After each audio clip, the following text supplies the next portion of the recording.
We are so fortunate that Dr. Coon has been here for 11 years. He invested a lot of time and effort in getting to know the key players in the county and built relationships very early on, and that has really paid off over time. I landed here on December 1st, 2010.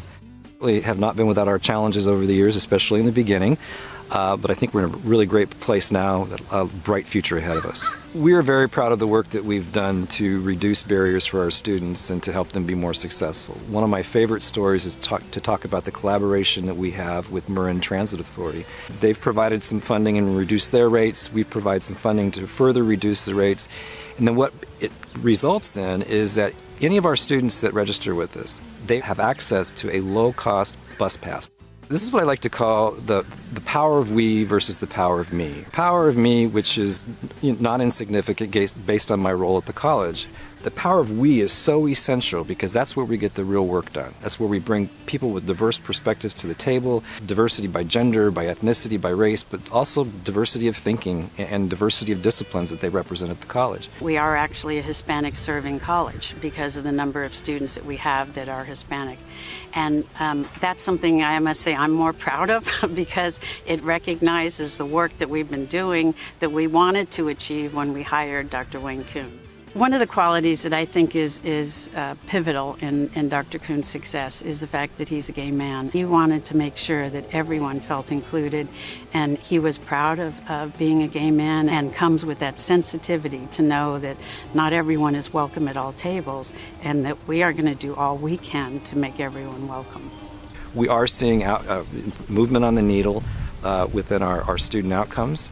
Marin County, the most educated county in California, yet we have the most significant opportunity gaps, equity gaps, among our black and brown students. We're starting to see the needle move and starting to close those gaps. There's a group of people that enabled David to succeed and pull IVC out from the doldrums. David bringing in Michael Frank and the Rotary to really come together and to say the Jonas Center could find a home at IVC, that made a huge difference. I also acknowledge that our Miwok Aquatic Center, we have a donor who brought us the opportunity for a dive tower that will enable us to have the pre-qualifications for the 2024 Olympics on our campus. He's in many ways a renaissance man. He sets a very high bar in terms of principle, in terms of diligence and hard work.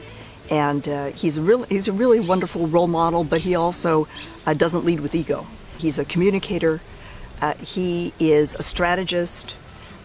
He is someone who puts people before process. I believe education is right in the middle of a major disruption. The big question for me is, what's this all going to look like on the other side of the pandemic? And I will tell you that we're all struggling and scratching our heads to see what good can we take at this, what would be some silver lining that was there. We have continued the business of the college, and we've received some acknowledgement in the process of that. Certainly the Dr. John W. Rice Equity and Diversity Award was one such thing.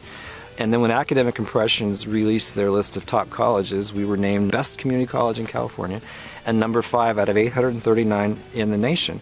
And we're very proud of that. And I will tell you that couldn't have come at a better time to help the morale of our employees and students, because it's been a struggle for a lot of people.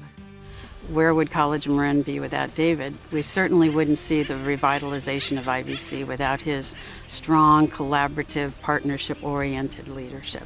I just really like to thank Dr. Coon for always leading with grace and principle. There are two symbolic characters in the Chinese language for wisdom. One stands for knowledge, and so he has that knowledge. He has that, the mental acuity. The second symbol, and almost more importantly, is heart. You cannot be wise without those two pieces. He has that combination of qualities, and has been really a privilege to work with someone like Dr. Coon.